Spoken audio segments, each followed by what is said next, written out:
de Víctor Manuel Sánchez. La historia de los electricistas nos permite encontrar una trayectoria política de su presente.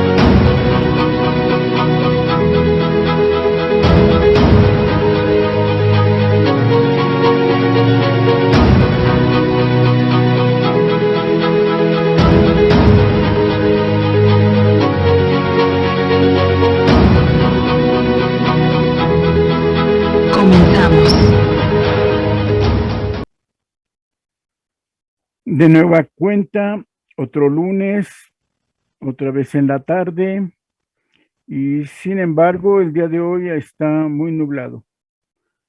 Con la llegada de ya no sabe cuál huracán, llegaron dos, se está nublando, está lloviendo, y pues ahora van a ver lo raro de tener la luz prendida porque normalmente está las ventanas suficiente luz y no hay problema.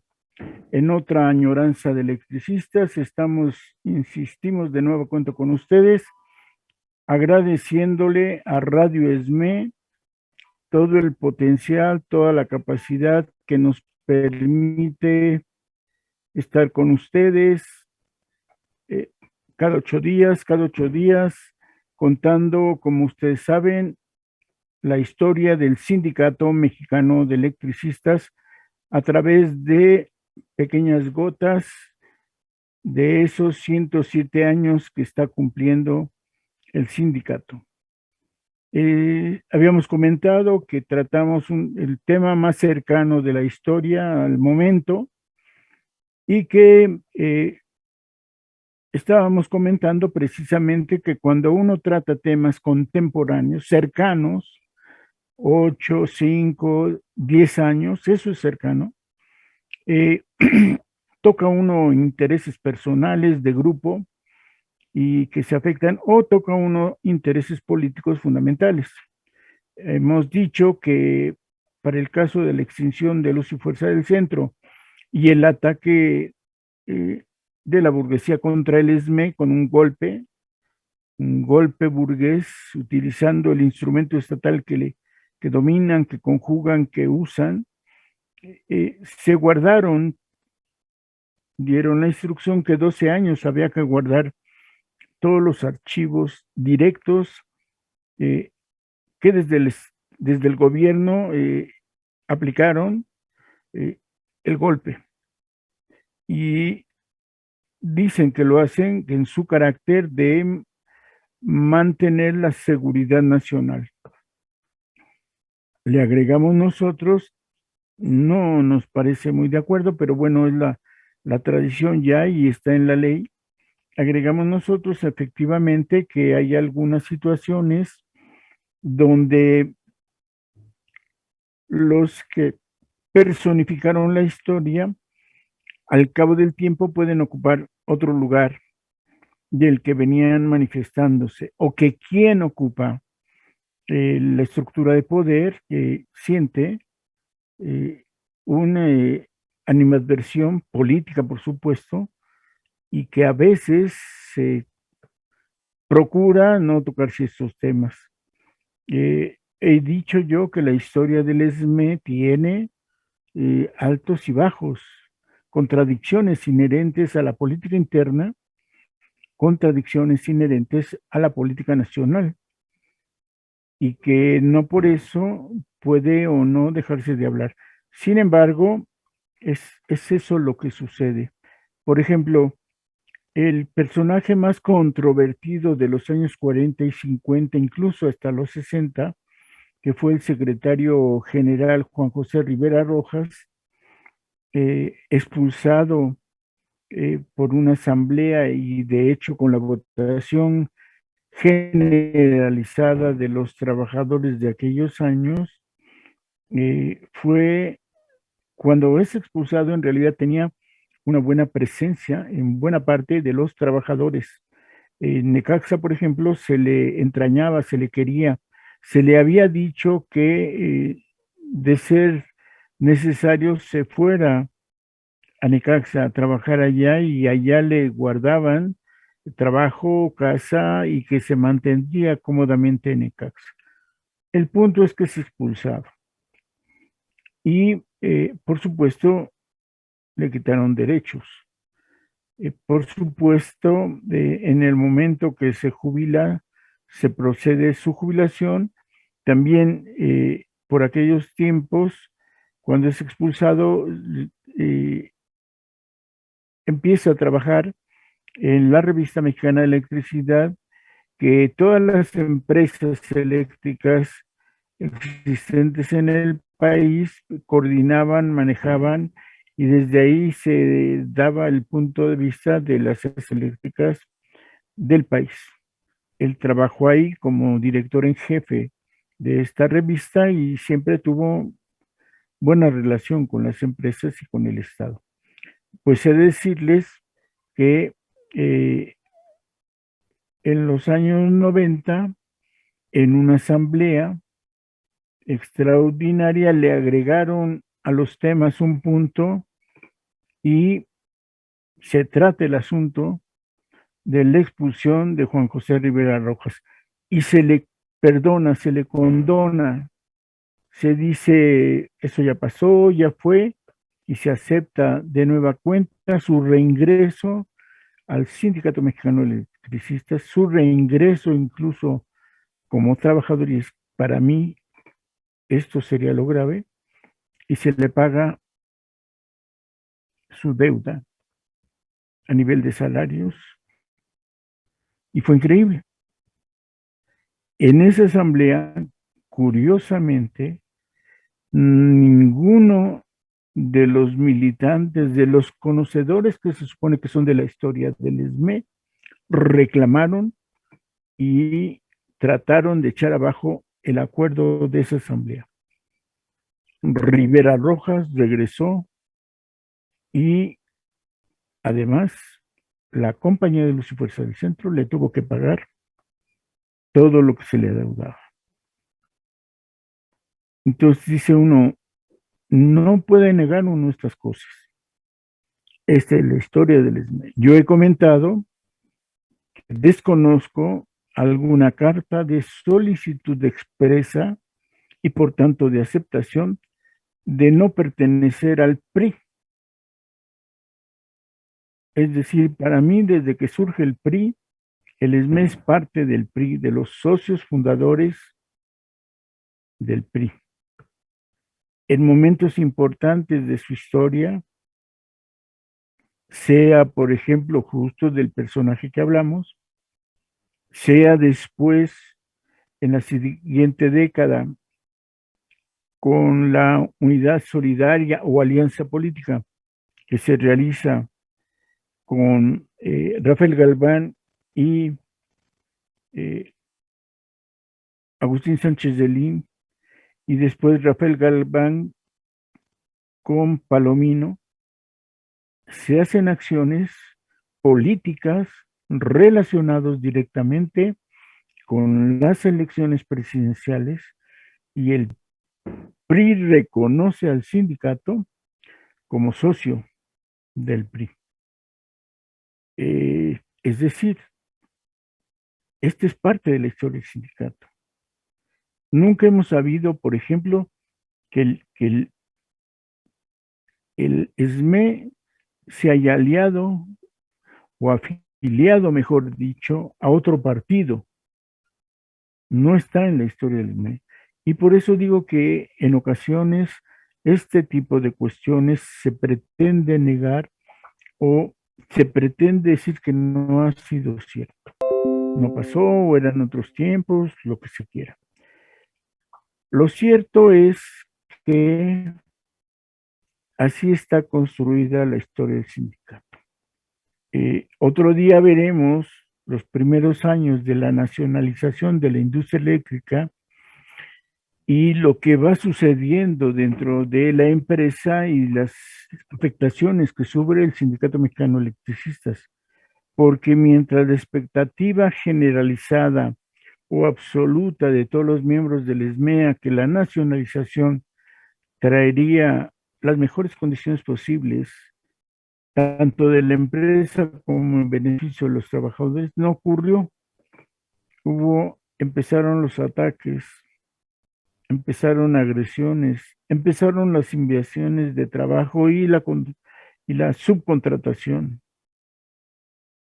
Cuando se da el primer intento de unidad entre los tres sindicatos electricistas, recordamos, ya lo tratamos, el ESME no participa, se aleja. No llega en 1972 a la unificación de los sindicatos y los únicos dos que participan terminan siendo el SUTER. Entonces, en 1972, el ESME no desea participar.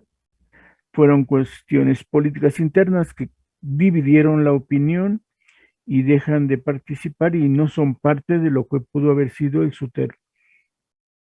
La hipótesis que tenemos al respecto es que justo por eso empieza una agresión más fuerte al sindicato, que es lo que leímos la vez pasada, de cómo en la última semana de diciembre, es decir, en el aniversario de 50, perdón, no, fue 1975. En ese aniversario de diciembre, ya después de haber ocurrido la asamblea y los festejos, aparece un decreto donde se declara que la única empresa estatal o nacional que va a trabajar la industria eléctrica como parte de la soberanía nacional va a ser la Comisión Federal de Electricidad. Automáticamente, que es lo que leímos la semana pasada, la compañía de luz se declara en proceso de liquidación y se le manda a una transitoria donde dice compañía de luz a partir de esa fecha empieza su proceso de liquidación. Y además de las agresiones que ya habían tenido desde la nacionalización, ahora se recrudece. Como empresa en liquidación no puede haber inversiones. Como empresa en liquidación se procura que se detengan nuevas contrataciones o si se piensa mejor, que las vacantes se cubran. En ese sentido, no habría nuevos trabajadores. Entonces, estamos leyendo esta parte de la salida del decreto, donde habíamos visto cómo se aparece, primero que se nacionaliza y que en 1963 es, la compañía de luz y fuerza del centro sigue prestando el servicio público de energía eléctrica, que para 1960 se nacionaliza, perdón, todo se nacionaliza en beneficio de las dos empresas que existen en el país, que en 1975, como hemos estado comentando ahorita, se relega a un transitorio la liquidación, no en apoyo de la compañía de luz, sino se le relega a un transitorio para que entre en liquidación, que se llega entonces a este punto donde veríamos qué sucederá a partir de el año en curso de la creación del nuevo organismo. Estos antecedentes legales, y es también lo que resalto, están en el contrato colectivo. En este sentido, la revisión detallada, ahora sí que anexo tras anexo, nos da el panorama histórico suficiente para comprender lo que ha estado sucediendo. En este punto nos quedamos. Los 5 antecedentes que se declaran en estos movimientos legales por parte del Estado, dice así: habiendo llegado a la conclusión de que este esquema requiere la previa adecuación organizacional, operativa y técnica y financiera de las compañías para alcanzar los objetivos señalados, por lo que pactan las siguientes cláusulas. Primera, las partes reconocen que las condiciones jurídicas, económicas, tecnológicas y sociales que prevalecen en la actualidad obligan a las compañías a adopten una organización administrativa que, partiendo de prácticas sanas, permita alcanzar una operación productiva, rentable y autosuficiente acorde a las necesidades del país. Segunda cláusula. Para el logro de lo anterior, el Sindicato Mexicano de Electricistas reconoce la facultad de las compañías para administrar plenamente sus recursos, así como para introducir las innovaciones técnicas y operativas que sean necesarias para la prestación del servicio conforme a lo dispuesto en el contrato colectivo de trabajo. Tercera cláusula. Como están viendo, la primera plantea una organización completa de compañía de luz. La segunda, que el sindicato reconoce plenamente la facultad de las empresas para esa reorganización y todas las innovaciones posibles. Y la tercera dice lo siguiente: la Secretaría de Energía, Minas e Industria Paraestatal y la Secretaría del Trabajo y Previsión Social coadyuvarán dentro del ámbito de sus atribuciones a la consecución de los objetivos que con este convenio se persigue. La primera de ellas promoverá dentro del término de 15 días hábiles a partir del 16 de marzo próximo ante el Ejecutivo Federal una iniciativa a efecto de someter ante el Congreso de la Unión la modificación de la Ley del Servicio Público de Energía Eléctrica,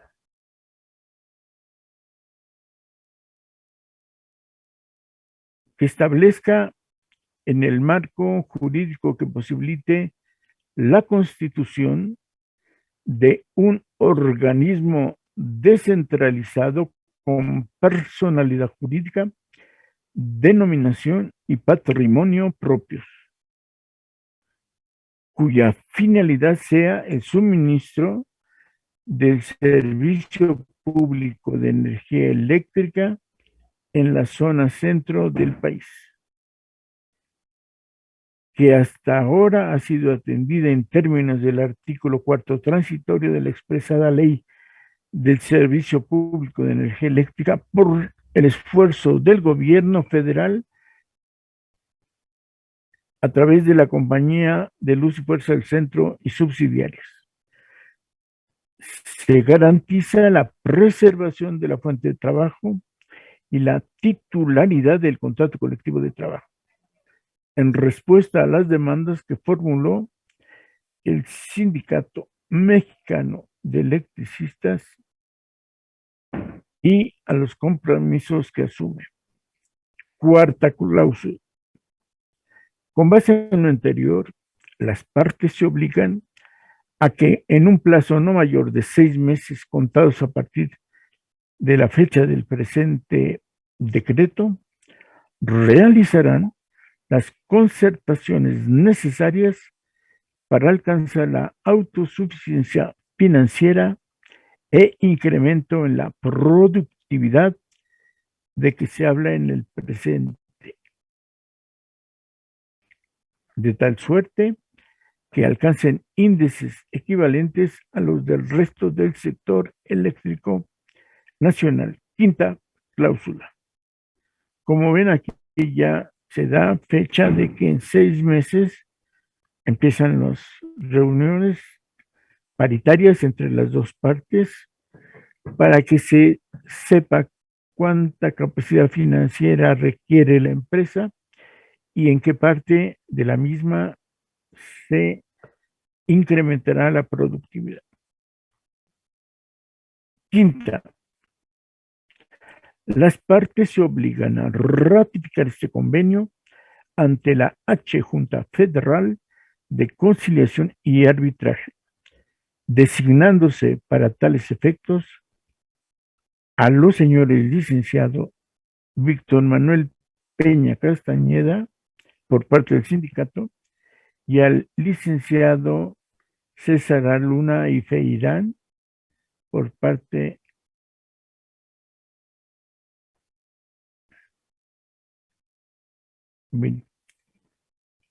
perdón, pero por parte de las compañías. Sexta, el presente convenio se firma a las 9 horas del día 14 de marzo de 1989.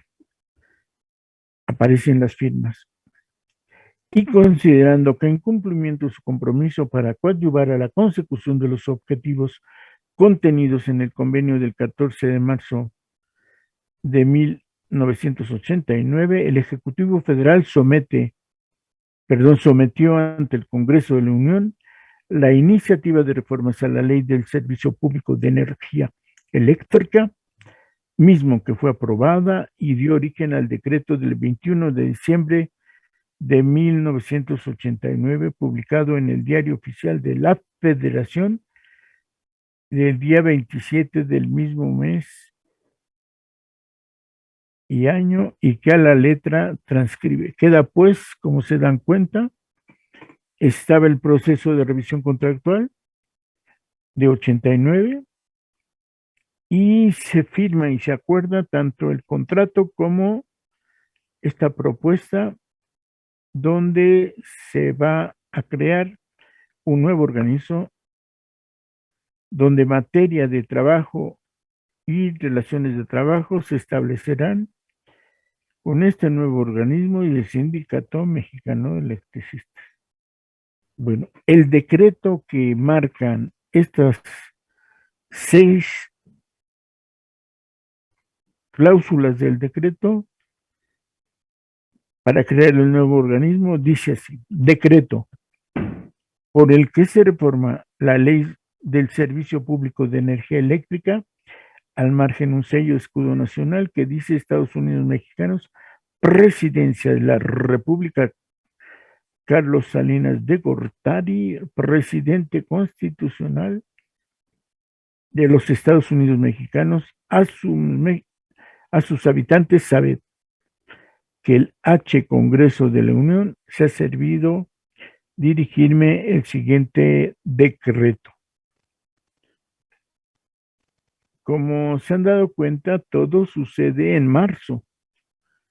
Se viene dando las pláticas de revisión de contrato colectivo, la anuencia,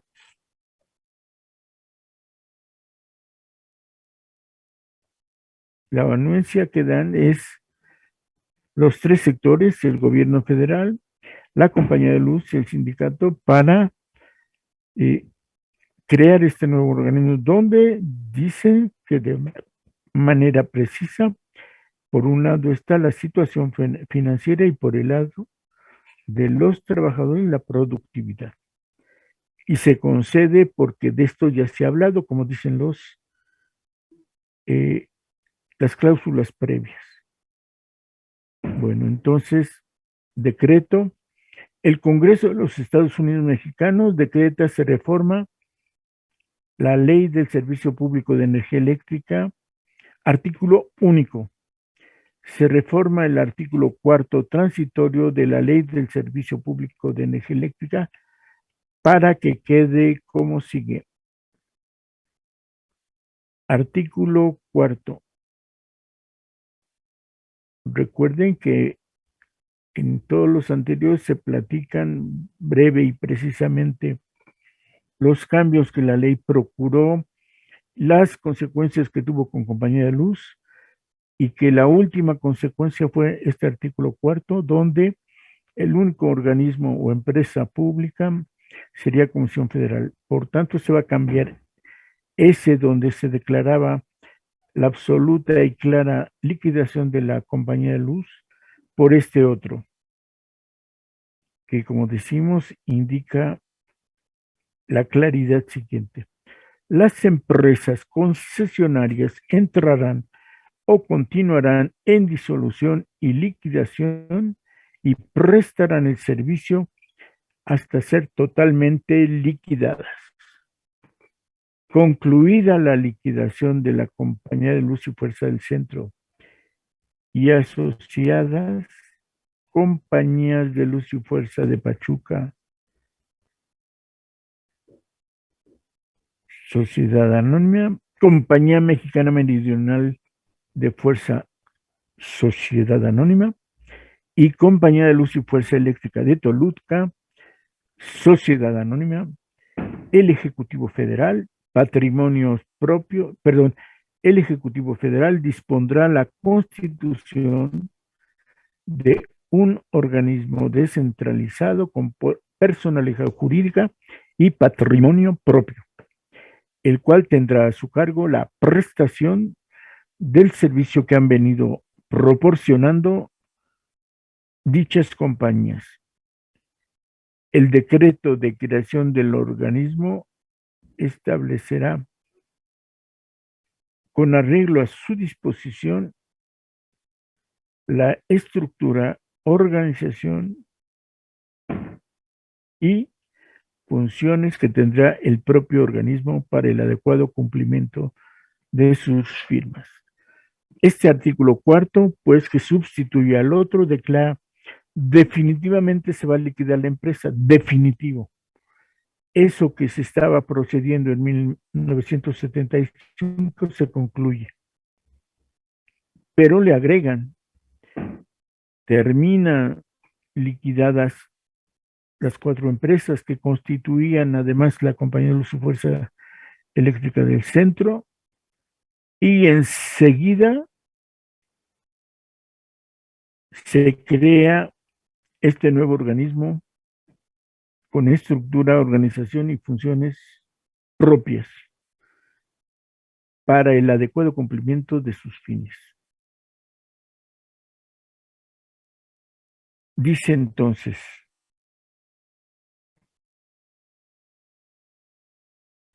que el Ejecutivo Federal, bueno, primero dice de nueva cuenta unos transitorios, artículo primero, el presente decreto entra en vigor al día siguiente de su publicación en el Diario Oficial de la Federación.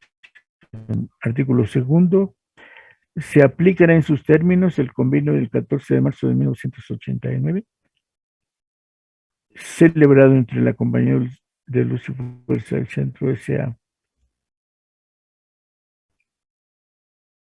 y los demás pactos laborales de los cuales es titular la citada agrupación obrera. Artículo tercero, el Ejecutivo Federal dispondrá lo necesario para dar celeridad a los procedimientos de liquidación de las citadas empresas y al concluirlos para que se constituya el organismo que se ordena crear. México, a 21 de diciembre de 1989, diputado José Luis Lamadrid Sousa, presidente, senador Alfonso Martínez Domínguez, presidente, diputado Guadalupe Gómez Maganda de Anaya, secretario, senador Óscar Ramírez Mijares, y se firma.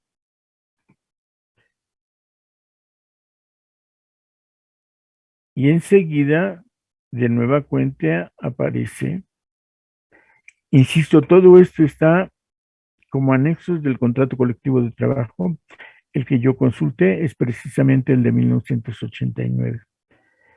Dice, en cumplimiento de lo dispuesto por la fracción primera del artículo 89 de la Constitución Política de los Estados Unidos Mexicanos y para su debida publicación y observancia, expiden el siguiente decreto.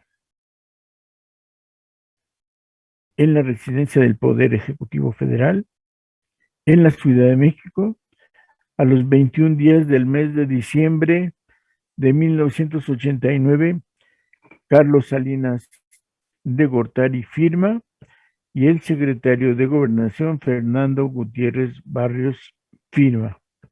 Las partes, con el objeto de el cumplimiento del convenio transcrito que acabamos de leer, se obligan a crear una comisión mixta paritaria de productividad para el estudio y análisis de marcos de productividad más idóneos, a los objetivos contenidos en el convenio citado, que son necesarias para la constitución de la nueva entidad pública y otra, es decir, otra comisión mixta, para el estudio de sus bases financieras y estructura administrativa más adecuada,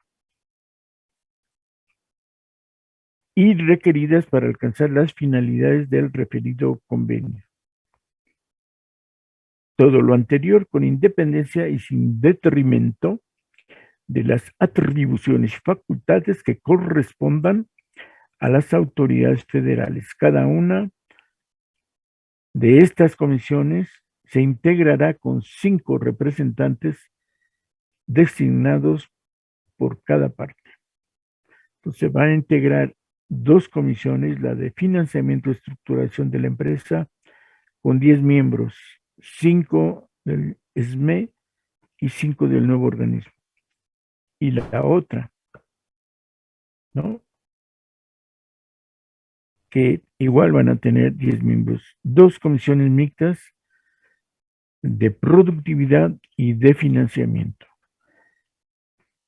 Dice, las proposiciones resultantes de los estudios y análisis de estas 2 comisiones deberán ser llevadas por conducto de la Secretaría de Energía, Minas e Industria Paraestatal al conocimiento del Ejecutivo Federal para su consideración dentro de los 90 días siguientes a la firma del contrato colectivo de trabajo 1992, celebrado entre las partes.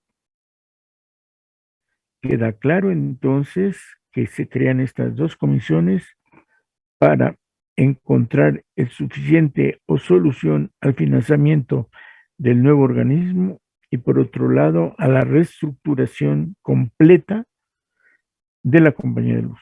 Para el momento,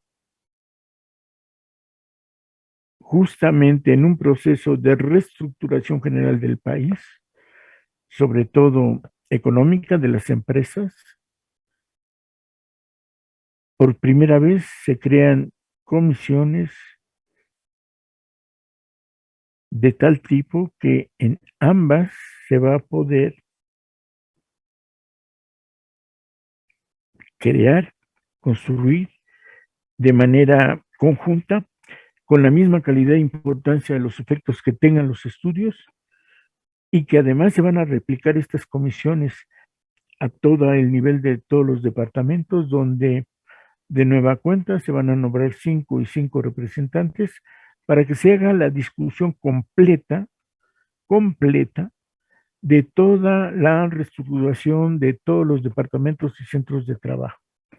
La réplica de las 2 comisiones mixtas para toda la compañía de luz en cada uno de los departamentos va a significar una participación plena, completa y cabal al 50% de los trabajadores. Nunca en la historia del sindicalismo mexicano se había creado tal comisión representativa, paritaria, es decir, cada una con sus 5 miembros, para volcar todo el estudio y conocimiento de cada departamento y proponer una nueva reestructuración de la empresa y sobre todo se señala con claridad de la productividad. Se crea el organismo bajo una plena participación, insisto, el 50 y 50% de la empresa y de los trabajadores.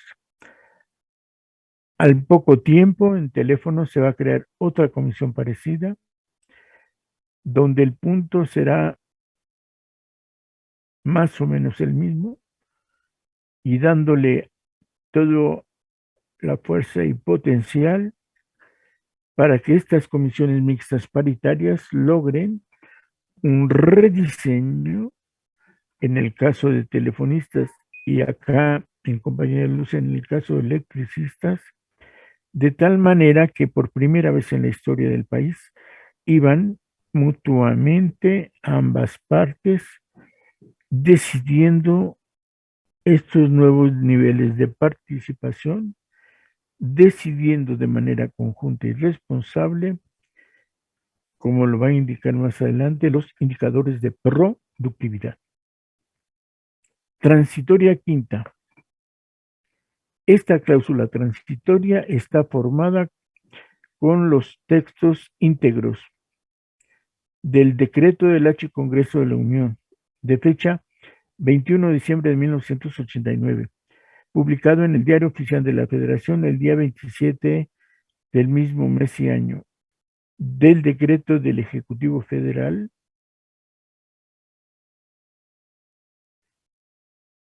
de 8 de febrero de 1994, también publicado en el Diario Oficial de la Federación el día 9 del mismo mes y año, mediante el cual se crea el organismo descentralizado Luz y Fuerza del Centro y del convenio final de revisión contractual 1994-1996. Decreto por el que se crea, decreto por el que se reforma la ley del servicio público de energía eléctrica.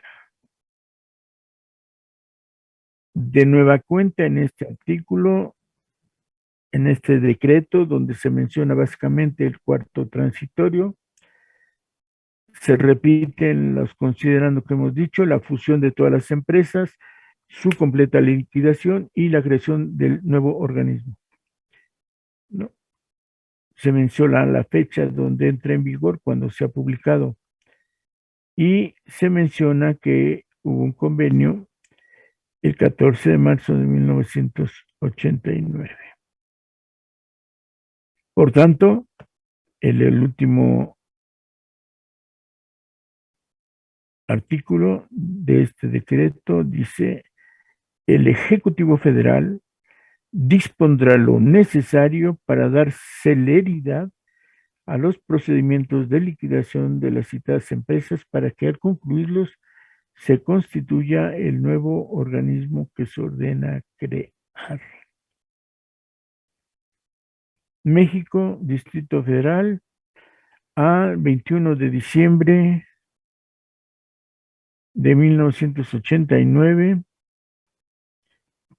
forman la Comisión Permanente de las cámaras, el diputado José Luis Lamadrid Sousa como presidente, el senador Alfonso Martínez Domínguez como presidente, el diputado Guadalupe Gómez Maganda de Anaya, perdona de ser diputada, como secretario, el senador Óscar Ramírez Mijares como secretario, y están las firmas. En cumplimiento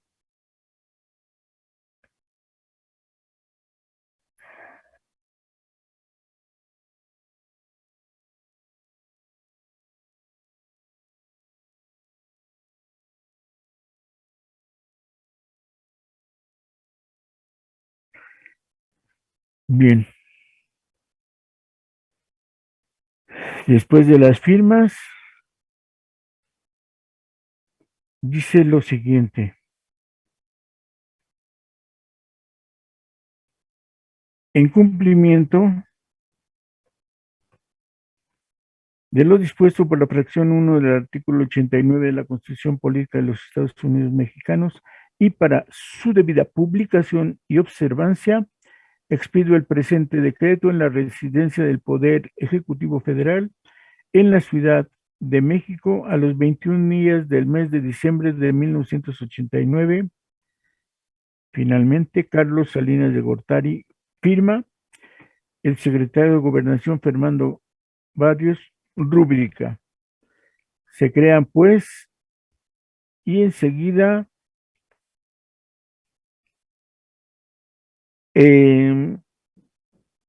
el siguiente documento que va a venir firmado, que viene, como decimos, en el contrato colectivo, eh, la creación del nuevo organismo, que va a decir lo siguiente: espero llegar a tiempo a empezar los indicadores, que es la discusión plena. Voy a hacer una rápido. El convenio final de contratación de 1994-96 declara primera, declara el señor Guillermo Guerrero Villalobos que la Compañía de Luz y Fuerza del Centro y Asociadas, Compañía de Luz y Fuerza de Pachuca, Compañía Meridional de Fuerza y Compañía de Luz y Fuerza de Toluca hayan estado de liquidación, que él es el representante legal de las aludidas empresas y que por ende goza de las facultades suficientes para realizar el presente convenio. Segunda, declaran los señores mencionados en el programa de este convenio como representantes sindicales que el Sindicato Mexicano de Electricistas es una organización de resistencia obrera debidamente registradas en la Dirección de Registro y de Asociaciones de la Secretaría del Trabajo y Previsión Social. Segunda, que con el carácter que ostentan y debidamente instruidos por la Asamblea de la organización de la que son representantes, están facultados para suscribir en su nombre el convenio. Tercera, dicen las partes que el 21 de diciembre del 89 el Congreso de la Unión aprobó un decreto que apareció publicado en el Diario Oficial de la Federación, correspondiente al día 27 de diciembre del propio año 89, que a la letra dice: artículo único, se reforma el artículo transitorio de la ley que ha dicho así. Bueno, repetimos, se liquidan las empresas y surgirá un nuevo organismo Luz y Fuerza del Centro. Transitorios, el decreto entra en vigor cuando se publica en el Diario Oficial. Artículo segundo, se aplicarán en sus términos el convenio 14 de marzo de 89, celebrado entre compañía y el ESME, respetándose los derechos de los trabajadores conforme a la ley y al contrato colectivo y demás pactos laborales existentes. Artículo tercero, el Ejecutivo Federal dispondrá lo necesario para acelerar los procedimientos.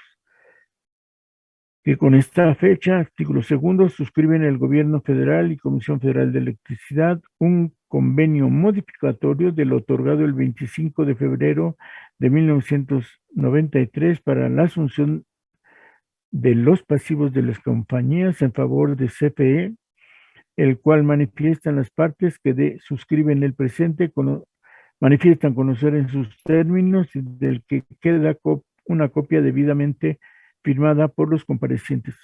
Esto es muy llamativo. Dice que CFE asume los pasivos de las existentes compañías antes del decreto. Escuchen bien, aquí se señala este punto fundamental en los años que van a venir. CFE asume todos los pasivos de las compañías. En este sentido, queda claro que el nuevo organismo no tiene pasivos. Son asumidos, según este punto, por la CFE. Bueno, no debe haber problemas en cuanto al dinero, financiamiento o pasivos existentes. 3. Que en el convenio citado en el punto 2 anterior se establece que el gobierno federal dispondrá lo necesario para constituir el organismo que sustituya a Compañía de Luz y Fuerza del Centro, Sociedad Anónima y Asociadas en liquidación. B. Que el patrimonio inicial del nuevo organismo estará constituido por la totalidad de bienes, derechos y obligaciones de las compañías, las ya liquidadas, que se integran como el nuevo organismo. C. Que el decreto del presupuesto de egresos de la Federación para el ejercicio fiscal del 94 establecen las condiciones según el gobierno puede asumir, escúchese de nuevo, asumir los pasivos de las empresas paraestatales estratégicas o prioritarias. Con base en ello, el gobierno celebrará un convenio de asunción de pasivos con el nuevo organismo, al que se hace referencia en el inciso que antecede, respecto a la deuda contraída a favor de la Comisión Federal de Electricidad. D.